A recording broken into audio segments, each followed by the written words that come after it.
start with a high level view. You know, you're, quote, the new guy at 22, 23 years. But I'm curious, in that time, how have you been influenced by being immersed in the Styx world, and how have maybe you influenced them, you know, coming from your vast experience with your solo career? Yeah, that's really something that I take stock of every year, Chris, is that like how much how far has the ball moved kind of in each direction, because being a solo artist, you get used to having to answer every single question, or every aspect of doing your career has to kind of pass through you. And being in a band, it's a shared experience, and that I think was the biggest transition that I had to accomplish, and still do to some degree, because the beauty of a band is that it really is it's the essence of a combined spirit, and yet it is something that is an entity that lives outside the sum of its parts in a way, and you have to kind of fit yourself into that. The great thing with Styx, of all the bands that I could have joined, I'm so happy it was this one that came along, because they've never really put any shackles on me as far as like how to be within the band. There was never any aspect of or any suggestion of trying to mimic, or in some way fit into any sort of pre-existing mold. It really was up to me to kind of make my own mold, and it's getting pretty moldy. It's turned out to be a nice cheese. Okay. Um, so whoops. So the I've got my keyboard right in front of me. See, Oh, this wow. is what happens every day. So Nice. that's always sitting there. The problem is sometimes my elbow will hit some wacky Right. sound. Anyway, I think uh, you know I think my own influence, if it could be called that, my own personality began to kind of reshape the band with that inclusion right from the very first day. They're really and mainly because, as I say, I wasn't inhibited in any way or expected to fit into any particular pattern, Hmm. so to speak. I really just had to kind of play the songs, deliver them as honestly and forthrightly as I could. To and again, the lucky thing is that the songs that I have to sing, I was quickly able to kind of see myself in the picture of the narrative, so to speak, and relate to the lyrics, and I still do. When I get to do these classic songs that I didn't have any part in writing, but they have a great kind of universal appeal, so I can give them my own kind of interpretation. The stage show, I would say, is where I think I see more evidence of my own direction in the band, I suppose, if we could call it that. It you know, there were so many things about their show that I really enjoyed when I first finally got to see them in 1997, when we did a couple of shows together, and I was really impressed with it. I think my own sense of I don't know, my own sense of fun on stage, or my own sense of how to approach an audience on stage, I think has had some ripple effect, Hmm. across the band, as has their approach to the stage had an effect upon me, very much so. So, as I say, that give and take is part of what comprises the entity Yeah. of what the band is. Yeah. And, you know, it's, having seen you guys, and specifically you with the band a couple of times, I I remember first seeing you and thinking back on the movie The Greatest Showman with Hugh Jackman, Yeah. and I think I'm like I'm thinking this is based on Lawrence Gowan's life. I is A little this bit on my outfit, actually. Yeah, exactly. But it's it's such a theatrical sense of fun. And I'm wondering how much of that did you cultivate, and how much of that is just your DNA when you step on the stage? That's a good way of phrasing that question. I think I think it might just be a bit more on the DNA side Mm-hmm. because I naturally, as we all do, there's a chemical uh, reaction or imbalance, if you want to call it that, that happens when you get in front of an audience. There's a phenomenal exchange that happens if you're open to it. Okay, Mm-hmm. if you're too nervous or self aware or self conscious, I'm trying to say that might never penetrate through to your persona on stage. With me, it's almost instantaneous, and I think we are a band of extroverts to begin with, so that helps a great deal, and we're not we're ready to kind of embrace that moment on stage. So I think it may be more genetic than anything that's kind of, what was the other way you described it? uh um Cultivated. Cultivated. Yeah, I don't think it's as cultivated means more like how the show ends. We cultivate the show in that we reshape it all the Mm-hmm. time. Within a couple of years, even though we may be playing for the most part 75 or 80% of the same songs, it has a new there's a new atmosphere and a new presentation that is by just naturally kind of cultivated as the show progresses and as time progresses and our relationship with the audience continues on. Yeah. And I mean, and obviously, if you look back at your solo performances earlier years, that element was always there to Yeah, your I mean, performing. people in the United States weren't really aware of, well, very few were aware of my solo career. And the solo career in Canada, it's just the way the music industry was then. I was very relegated to that part of the planet. And I got to kind of experience playing all the biggest arenas and the biggest venues that Styx play now, and I was familiar with that. But that sense of you know becoming that aspect, it's funny. You want to say, well, become this character on stage, but really, it's just another aspect of your own character that you're really getting a chance to kind of let out of the uh, at that point. I had an album in 1985, was my biggest record, called Strange Animal. Right. So I felt like, well, I've got to personify that in some way on stage. It kind of gives you a very wide playground to kind of interpret what that could mean. And I'm really, I'm intrigued this week, actually, Chris, because we played Toronto just a few nights ago, about 3 4 nights ago, and it was amazing because it's the same venue that I headlined 12 times prior to playing with Styx a few times. Yeah. But it was amazing. We played a song from my solo career, a Styx version of a Criminal Mind, and to hear the audience respond to that and the way that Styx presented Mm-hmm. is that to me is an amazing way where uh, if you to use that word, cultivating a stage thing, it's amazing how we have kind of melded those two aspects of my life together into one moment. Mm-hmm. It Mm-hmm. only lasts for about 5 minutes on stage, but man, is it ever! Um, it's incredibly. You feel a wave of gratitude and uh, you know an acceptance within the band in that moment that is really almost indescribable. As you can hear, I can't describe it. Right. Yeah.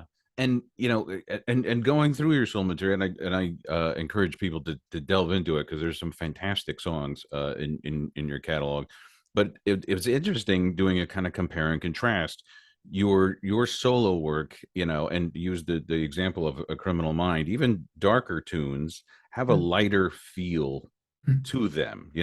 It's very expansive and airy, and whereas Sticks, they are a little bit on the darker side, with some of these things, even with their more uplifting material.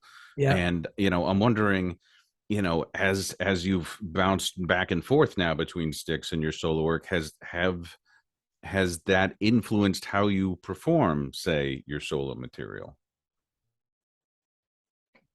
Uh, hmm, I don't. I don't think so. I don't think Okay. so. I think they really are two separate aspects of my musical life. You know, I've it's taken me the 23 years to really feel like every night I feel I further integrate into the Styx experience and what it can be. Whereas I'm I'm I'm fully greased into Yeah. the solo world, you know. So what's more important is I have to kind of, this is weird, I have to, you know, when I go to do the solo things, I have to kind of unwind or undo some of the um, preset notions that I have about going on stage with the band and how to perform the songs. I actually have to relearn them and relearn how to sing them, etc., and how to, I mean, not just how to play them, but I mean how to approach them is what I'm Mm. trying to say. And knowing that there is a distinction between the two. Great thing is that I love that a lot of Styx fans, particularly from the United States, will come to these solo shows I do in Canada, and they've done 9 of them this year. And there's always a group of Styx fans that you know, usually they get the best tickets. Don't know how they do that, and they they've kind of they now kind of see the overall picture, and often they'll comment, it's like it's a completely different thing, and yet they can see it how it fit into the Styx world. So Hmm. that's a good that's a good review when I hear Yeah, someone say that. yeah. And you touched on this a little, and I'm just curious, because your solo label at the time kind of sequestered you Mm, to Canada. yeah, Uh, and I've heard many a story of, in the world of big label rock and the weird political machinations that go on yeah, with that. yeah. So this in a way it didn't surprise me, in a way it shocked me. But what I'm Well, wondering yeah, is, yeah. Go ahead. how did you deal with that? And what is your advice for other musicians that might find themselves in a similar situation? How do you persevere? Great word. That was the word that my dad gave me Oh, after my first album bombed. Commercially speaking, he gave me the word persevere on a piece okay. of paper. And, anyway, um, okay, so this is a difficult question, Chris, because the music industry, as it existed, the paradigm on which it was, the rock on which it set, the bedrock of it, has completely been, you know, an incredible seismic shift has happened in that because it's completely different now. So for that reason, I'm usually very reluctant to give any sort of advice. Let me start with that one. So Okay. younger musicians, they advise me as to how to utilize the tools now that are at hand. Because, for example, this interview that we're doing right now, you and I speaking together, and you know, this is a worldwide broadcast. Everyone on planet Earth can see this. Hmm. Gates, the music business, as I interpret it, you know, or basically, you know, like my basic business understanding was, if you control the market, you control every aspect of it. And the 4 major labels back then, you know, Columbia, Capitol or EMI, Warner Brothers, WEA, and the biggest independent, A&M, they really were the gatekeepers of who got to hear what music in what country and by what artists. Okay. Hmm. And because of that, they built empires, absolute empires. Um, and today they are much more, they're more lean and pared down because of the realities of what the internet did to them, Yeah. to all of us. All right.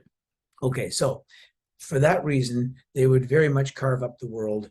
And it wasn't a specific vendetta against me. There are a lot of artists that have very big careers in one part of the world, and because their records were not released in another part of the world, nobody ever heard them, or they were on import. Hmm. So, for example, I had a lot of import records that were out in Germany, in England, and so I finally got to see some of those people when I'd go over there with Styx, and they'd be holding their Gowan, Great Dirty World albums, and etc. And going, how come you never came and played here?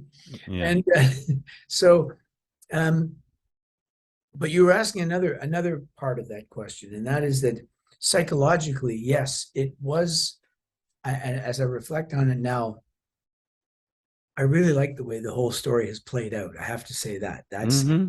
that's the main thing. Is my career, like most people in most businesses or whatever aspect of life they pursue, it usually doesn't turn out to follow the script that you had provided. You know, Mm-hmm. instead you're given a script and you have to kind of make of it what you can and find, you know. And that's how I feel with being in Styx. I never would have imagined, as we just described, you know, when I would play A Criminal Mind, let's say, Yeah. at Ontario Place in 1985, and the stands are full, I would think, yeah, in about 40 years from now, 35, 7 years from now, I'll be playing this song again here, except as a member of Styx. Yeah. That's there's no way I could have possibly penned that, you know, Mm-hmm. unless I was, you know, really in some dream scenario that I say, guess what I dreamt last night. Right, right. So I guess what bothered me back then was that, you know, having hit songs and having, you know, achieved a high level of acceptance from a large audience, that was a frustration. You know, my our manager at the time, a guy named fellow named Ray Daniels, who managed Rush, Yeah, very famously. trying to follow the same kind of paradigm with me and getting me to open for acts in the United States, and eventually the dominoes would tumble and the record company would succumb. I guess as they did to some degree with the Rush career. And so I did a full national tour opening for Tears for Fears, and shows went great. And I got great reviews in Billboard and etc. But without the record company behind it, the Mm. records weren't ever going to get to people so they could really discover them. So yes, that was a frustration. The beautiful aspect of it is, though, that because so much of my life has always been as a touring musician, it's hard to get really hung up on these kinds of decisions that are outside your own realm of influence anyway. Mm. Because every night there'd be, you know, hundreds or thousands of people on their feet with big smiles on their faces, holding their arms up in the air, wanting to more. It's really hard to complain about your life and what's going on when that's the way that you end your day about 100+ times a year. Yeah. So, as I say, you know, there'd be the next morning I'd wake up and go, I wish I could go and do this in, you know, in Boston, or Mm-hmm. go and do this, or have this kind of response if I was playing in Manchester, in England. You know, Yeah. that would begin to get to you with the more and more successful a record would become. But I'm giving you an awfully long-winded answer here, but to say that ultimately it's really what music does to you and how it enriches your life that you have to really so vehemently stay connected to, because that's going to lead you to a better life, you Mm. know. And trying to steer it into the professional realm, so much of that happens by luck and circumstance, and you really have to kind of go on that ride. It's like getting on a ride Mm. at an amusement park almost. You know, you don't control it. It's going to go to a certain speed, and you're either going to love it or you're not going to like it. But the main part of it was that you got a pretty good buzz overall. I got a pretty good buzz. Yeah, yeah. And I would even, this might seem a little bit of a stretch, but I would even draw a through line thematically from that experience to the recording of Crash of the Crown, in the Mm, sense of you guys were moving along with it. The pandemic hits, yeah, suddenly everyone is in their own homes in right. different countries and all this kind of thing. And yet, you know, you guys found a way to you know, record together virtually, to, you know, and get around this obstacle. Like, okay, we can't push through this thing, but here's how can we get this done in other ways. So that was the challenge for everyone on planet Earth, was how do we navigate our way through this, with a virus that doesn't care what our Yeah. motives and our intentions are. It just we're just cells.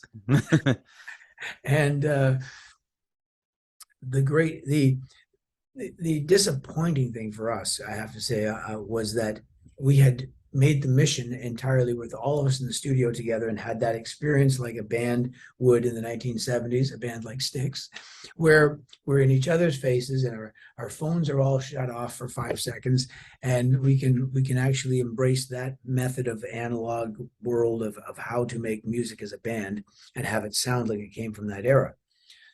So we'd figured all that out, and we were also to replicate that on the making of Crash of the Crown. We had the songs written, all but two of them, and had started the recording process that way, or at least myself and Tommy Shaw and Willie Vankovich, who was our co-writer and producer on both those records.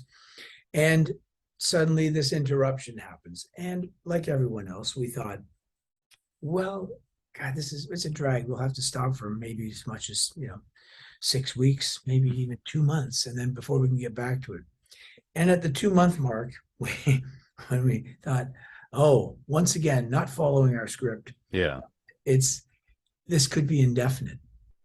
We went back and we listened to the songs, and we felt incumbent upon us to go, okay, these songs relate so well to what we and probably a lot of people on the planet are going through psychologically and the challenges that we're facing. The lyrics really fit with this situation. We have to find a way to do this. Mm-hmm. So for myself, living in Toronto, I couldn't cross the border anyway. So that was a moot point. So we realized, okay, just like you and I are doing this Zoom thing, I didn't know what this was in February of 2020. Mm-hmm. And by the end of March 2020, I was very familiar with it. And this became a new phenomenal tool for communication. You and I are speaking, we could have this conversation over the phone, but there's something about being able to look you in the eye and see you and get some kind of idea of, obviously this guy's into the Stones, it's stuff like that, these things, it alters the conversation. Well, I have a great studio in Toronto with all this analog gear. I bought old tape machines years ago, and have a great partner there, Russ Mackey, who's a phenomenal engineer and producer. And we've got all the old stuff. And Tommy and Will were in Nashville. Todd was in Austin, Texas, and JY in Chicago. Ricky was also in Austin. We all figured out how we're going to do this. And we used this Zoom medium and a thing called Audio Movers. And we pushed through and made the record, starting from around late August of 2020, right into about November, I was done. Yeah. In October, I was done. All my parts, and it got so second nature that it really felt as if, we had the screen split up where there'd be 4 or 5 of us on the screen. And it became so second nature that it felt exactly as if we were in the studio together. And that, I think, speaks volumes to the adaptability and the flexibility of human beings when faced with a challenge like that. And we still were able to do the record, to tape and to get all the analog juice in there that needed to be there in order to make it qualify or in some way resonate as a classic rock album. And again, the resilience of Styx. This speaks probably to why this band has endured half a century. It's 50 years old this year. And that's just another aspect of how they've navigated it. Yeah. And then I read in another interview, you talked about one actual advantage to this is, again, you mentioned you have all this really an array of instruments to choose from in your Toronto studio that never leaves your Toronto studio. Right. So you don't normally have access to that. Thanks for bringing that up. There's a bunch of kids outside that are on little mini bikes on the shop window. Okay, all right, no problem.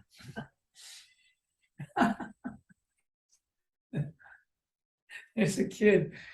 He couldn't be any more than 5 years old, and he's on this mini bike just blasting along through the parking lot here. Anyway, he wasn't very good. He was like, now he's like, anyway. I wasn't picking it up, so keep it up. I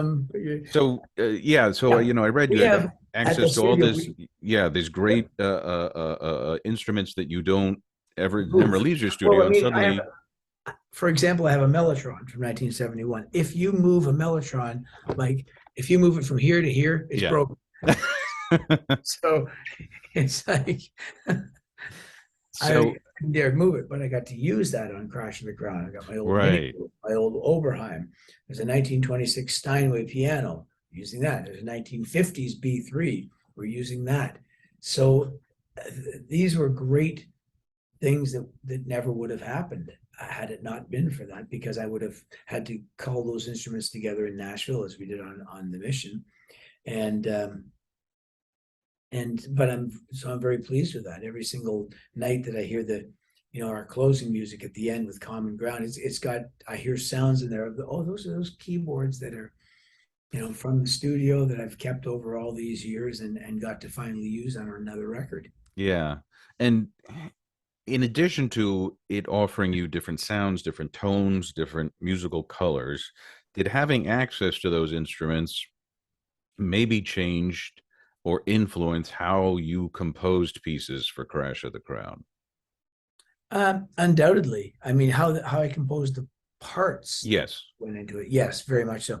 The songs themselves, most of which were written in Nashville, with most of which were Will, Tommy, and myself. We would sequester ourselves for a week or so and bash through another song or two, or get it down the road. And we'd done a lot of that preparation before March of 2020, so that was all in place. In fact, so much so that that's what made it that's what made it such a drag at first, to think, we don't want to leave this now. It's really it's well on its way. Hmm. We found a way to complete it. Yeah. And I think one of the best compliments, unwritten compliments I've seen about the quality of this album and the songs on the album. So I saw you guys when you performed here in Raleigh just a few weeks back. Oh, great, good. That was a And great night. Yeah, yes, yes, even despite the lightning. yeah. People had crowd had to leave, come Yeah, back, leave, come back. right. That's every time we play that venue in Raleigh, something like that happens. Right. But it makes it even more memorable. It's Yeah, something about having to go through the arduous task of we must get this concert done. And yeah. anyway, yeah, go ahead. Um, but and so I was so impressed. You launched into The Fight of Our Lives from Crash of the Crown, Right. and I would call this kind of rare. The show, the set lost no momentum with the audience. Right. It's typical, with newer material, Yep. for there to be a little bit of a slowing of energy within the crowd. I love the way you're dancing around that. Right. The verbal acrobatics. It's really impressive. The trying not to say the fact that what we are trying to avoid more than anything is we're seeing half the audience get up and go to the can Right. when you make that announcement. Right. It doesn't matter Well, who you are. I mean, it doesn't matter. You could be in the Beatles, and you could say, "I'm going to do something new right now," and right. perfect opportunity for me to go in and You're try right. situation. Right. Um, And it's yeah. crap, and because it's like, So it's one of here, those things like, 40 years ago, I'm sure, like, Zeppelin goes into Stairway to Heaven, and people, oh, I haven't heard this before, I'm going to the bathroom, and it's like, I know it's new, but listen, there's great material. But so, defying all of those odds, so The Fight of Our Lives kicks you, in, and it's just as powerful and connects just as well. so Um, you and I was really impressed with that. then you are the perfect audience member in that case, because that's that's exactly the intention is this, and we discovered it really on the Mission more than anything, Hmm. is that we knew the record sounded authentic when held up next to the great classics of the 70s, and whether it was the Styx albums that we're trying to like be in line with, or even other records of that era. So sonically we knew we were there, but we realized, okay, this audience is paying to come and hear. You're never going to go to a Styx show and not hear Blue Collar Man and Come Sail Away and Renegade and Grand Illusion and Fooling Yourself. Those songs are in every show. Um, The trick uh, is how do you introduce the new material and not have that bump in the show, not have that lull that we're addressing. And the way to do it really is, number one is we've found a way to almost, without playing it as a medley, we've found a way to kind of weave the new pieces in with the classics so that there's a seamless transition from one to the other. Before you even realize that Fight of Our Lives is from the latest record, we were already into Blue Collar Man. It came straight into it, Mm-hmm. within less than 2 minutes. Before you realize that Lost at Sea, this duet that I'm doing with Chuck, sorry about that. I wish I knew how to turn off Yeah. these Go ahead. notifications. Um, but it's kind of cool. Neiman Marcus are having a sale. Oh, Uh, so right. uh, Which is why I wanted to talk to you. These are the kind of exactly. insights you can only get from Lawrence Gowan. The, the new the new fall colors are in. So the Yeah. So Lost at Sea, yeah, Chuck and I do that as a little duet. Before you know it, we've already launched into, Come Sail Away has come seamlessly out of that. yeah. It's a very short little piece, but you've already kind of used that to set up, and we don't necessarily announce it as a new piece because often it's the flow of the show. It's incorporated into the thematic changes that are happening. I mean, obviously you can see even lyrically if Yeah. we come on stage after what everyone's been through and sing The Fight of Our Lives, which goes into Blue Collar Man. One is an easy handoff into the other. I don't know if other bands have ever really considered that you Hmm. that it, this is a great way where this goes more to the cultivating side of what you were saying about the show. And we learned it through the mission, quite honestly, because when we finished it, we thought we're really proud of this record, and if we go out and try to shove it down people's throats, they're going to they're going to gag a little bit because they want what they want. Yeah. So we, with support of Universal Records, we said we're going to tour this for at least a couple of years and see where it lands. And by that, I mean we introduced little tiny bits of it incrementally along as we did the next 200 shows. Hmm. Once we had done all that, there was suddenly enough demand for us to play that record in its entirety. So we took 2 nights in Las Vegas, a night in Boston, a night in New York, a night in Washington, D.C., and we played the album in its entirety. And you looked out, there were people who had had the record for at least 2 years Hmm. in their Mission T-shirts, digging it. And then we came out back. So we played that in its entirety. Then we played all the classic stuff in a second set. Very, amazing way to kind of to finally have the new audience or the new material embraced by an audience, because over time they've had a chance to really drink it in with what they know of the band already. And I have to say, funny enough, I do notice that younger people seem to gravitate to it quicker. Hmm. Because I think, take for example the fact that I've been with the band for 23 years. When I say younger people, let's say if they're younger people, I mean like 30 to 40-year-olds, let's say. Yeah. They may have come to see Styx for the first time in, say, 2000. Okay. And they were 10 years old. They were Yeah. with parents or something like that. They're now 32 years old or 33. They've had a whole lifetime of seeing this era of the band, Hmm. and want something that's concurrent with their lives and that they can feel connects in the same way that they're to what their parents or their older siblings have introduced them to. So we No, now know that's interesting. with that on our side, we have more confidence to put new material in there. Yeah. No, that is, I never thought of it that way, but yeah, I was kind of the same way with artists you know and have worked with, John Anderson, and yes, Yeah. I didn't discover them until I was in high school, and so although I loved the earlier stuff, I was digging the new stuff that they were doing with Trevor Rabin as well. So That's fantastic. You see, that's great for me. Like, and as a fan, because I'm just as big a fan as anyone.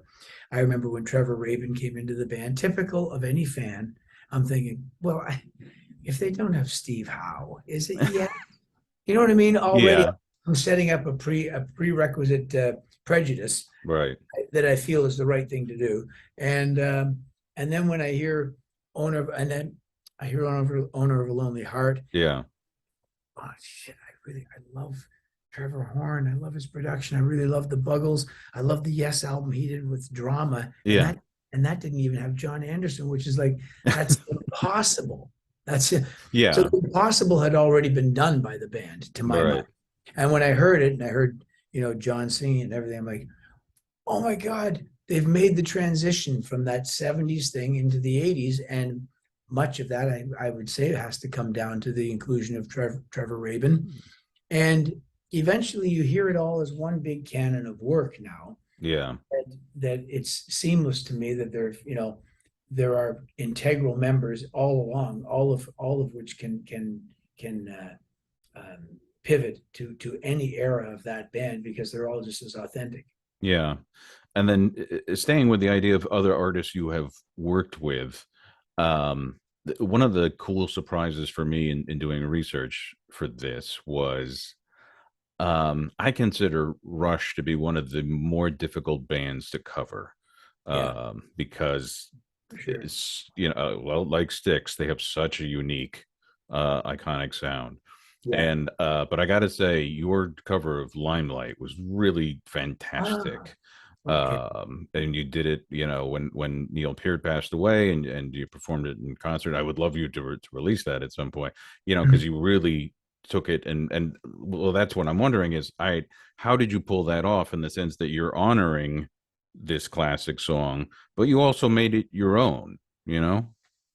Well, okay. Well, thank you for saying that. First of all, I thought for sure you were going to bring up that Alex Lifeson played on the Lost Brotherhood album in 1990. Well, yeah, that was the So connection, but that, that yeah. was so. I mean, I've would meet the Rush guys, at least two or three times a year because I was 14 years in the same under the same management, and eventually I asked Alex to be on one of the records. He was great. He did a video as well, but I got to know the little bit that I know of them as human beings is they're pretty exemplary. They're pretty remarkable people. Hmm. I only met Neil Peart about three times. Only had one really great extended conversation with him about lyrics. And Neil, I did mention that the first time I really, really paid attention to the Rush lyrics was the song Limelight. So in some ways, it was that conversation I'd had with Neil that I was reflecting on right away when I got a call from a lady that we both have worked with for 40 years, Sheila Posner, who told me that Neil was gone, and before it had really been announced. So it was earlier in the day I'd heard it, and when I got to the show that night, it was in Phoenix. I was just kind of playing around with it on the piano, just not thinking about an arrangement or anything like that, just realizing I've only got my piano, and I'm kind of reflecting on the lyrics of Limelight. And in my little warm up, I got a little more adventurous with it. I actually had my headphones in. And I started singing it, and Todd, our Zuckerman, our drummer, came and tapped me on Yeah. the shoulder. He just went, "Do that tonight." And I went, "No, no." He just left. He just Yeah. passed away today. You went, "No, no, do that. What you're doing." So it really was more or less just me kind of reflecting on the little, like I say, the little bit of association I had with them over the years, and just what wonderful lyrics those are, and I really relate to that aspect of him even more than the fact that he was such a phenomenal drummer. And I think part of what you're seeing in that clip, that it was just a fan that videoed it. I think it's pretty close to 1 million views now, maybe Yeah, more. there's a few of them out there, but yeah, there's, I think, one that really got But numbers. the first one that was done that night. Yeah. Yeah, there's a few. Yeah, you're right. There are a couple of other good ones. In fact, I'll circle back to that in a second. Okay. That actually gets a bit funny. Um, uh, that night, it was very it was just a really good moment. I'm glad that person captured it and that he put it up there.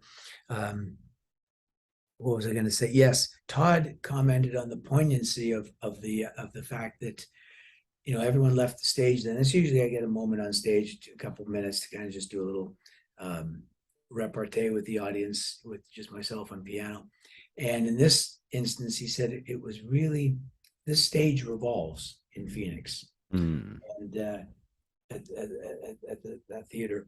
And he said, he taught himself, he said, God, it was such a moment to look at the empty drum kit. There was a real poetic thing there. Oh, And yet hear Neil's lyrics being interpreted in a completely different way, but really connecting the whole picture together. And he was thinking of himself as a young boy and seeing Neil Peart on drums and going, this is what I want to do. And the fact that I, was associated in a way with them through their management. It was a big life moment. It's basically what he said.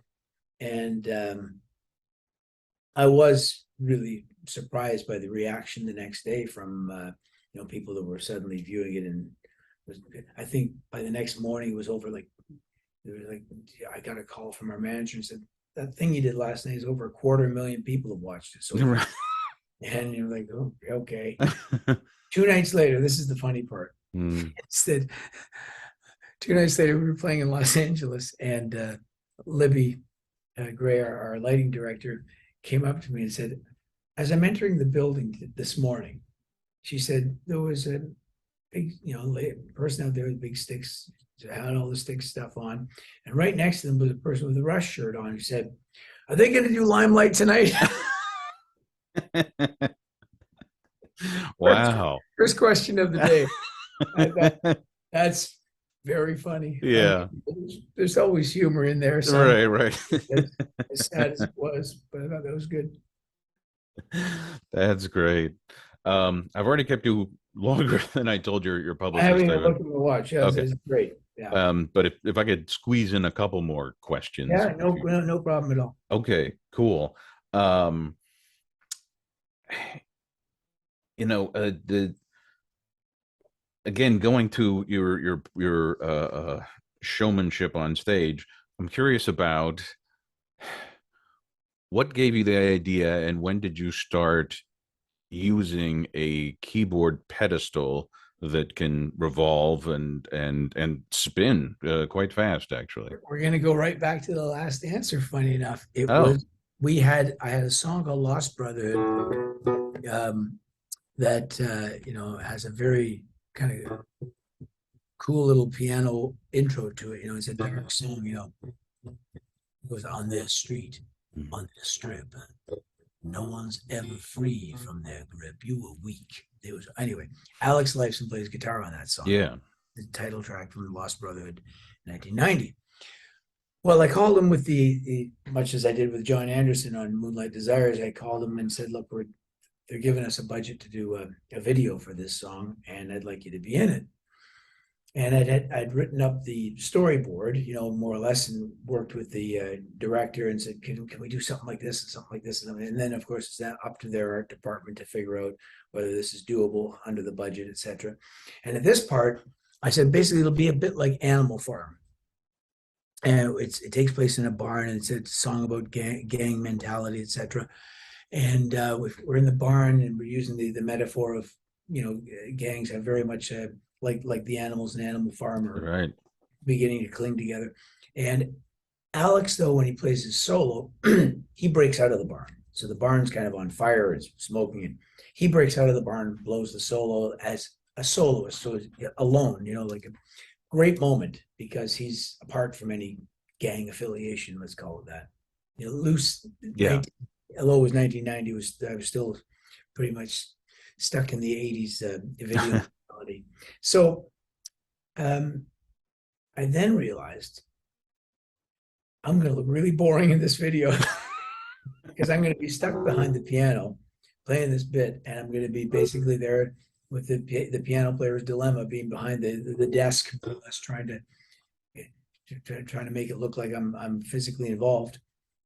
And with the lighting company, I just said we're having a meeting with them about it, and I said, I wish there was some way we could come up with of a way of the keyboard moving. So we had a quick talk about putting it on a track, like a dolly track and all that. Hmm. And then I thought, what if I could turn it like a guitar player can always turn and face different parts of the audience, and that's part of the great way that they can engage people. And as a singer, when I get off the piano, I can do that. But I wish it could move. And what if we had it spin? And that was like a great moment because the people lighting Louis Racine, he suddenly goes, we could do that. And he started pulling together lighting pieces from their lighting rigs and said, if this part here could pivot on there, you could put it on top. It would have to be heavy. Let's make it out of stainless steel. We had the more or less the proverbial napkin type drawing, you know what I mean, of what it would do. When we did the video, the thing turned out to be great, and I got really into using it in the video and able to kind of spin around and have it do its thing. Alex and everyone on the crew, actually, and my band and everyone kind of like, you're getting pretty good on that. Are you going to take that on stage? And I said, that was never the intention. It was just to be in this video. It was just a prop for the video. But I did realize this could be a really good stage piece. And so we started using it. I maimed myself several times on it in the first year, pretty badly. I'm going to just throw in there at first, but then I got more adept at using it. And when I joined Styx, the very first rehearsal we had, we had the big multi-keyboard set up, and I went on stage to play that, and they went, hey, where's the spinning thing that you were playing? And I said, so glad you asked. I brought it with me, and so it's been with us on stage now 23 years. Yeah. And it's fun because again, most of the time, keyboard players, piano players are, they're stuck. There's not much they can do as far as movement, and so Yeah, it is a dilemma that Little Richard and Elton John and Billy Joel, they've all fought it and found great ways to turn a little acrobatic moment in there. But but being able to pivot like that is a great way to keep the audience where I can face them, turn away, they can see, if I play a piano solo or something, they can turn around backwards and they can see the keys and the hands moving and all that sort of thing. So it really is part of my whole stage costume.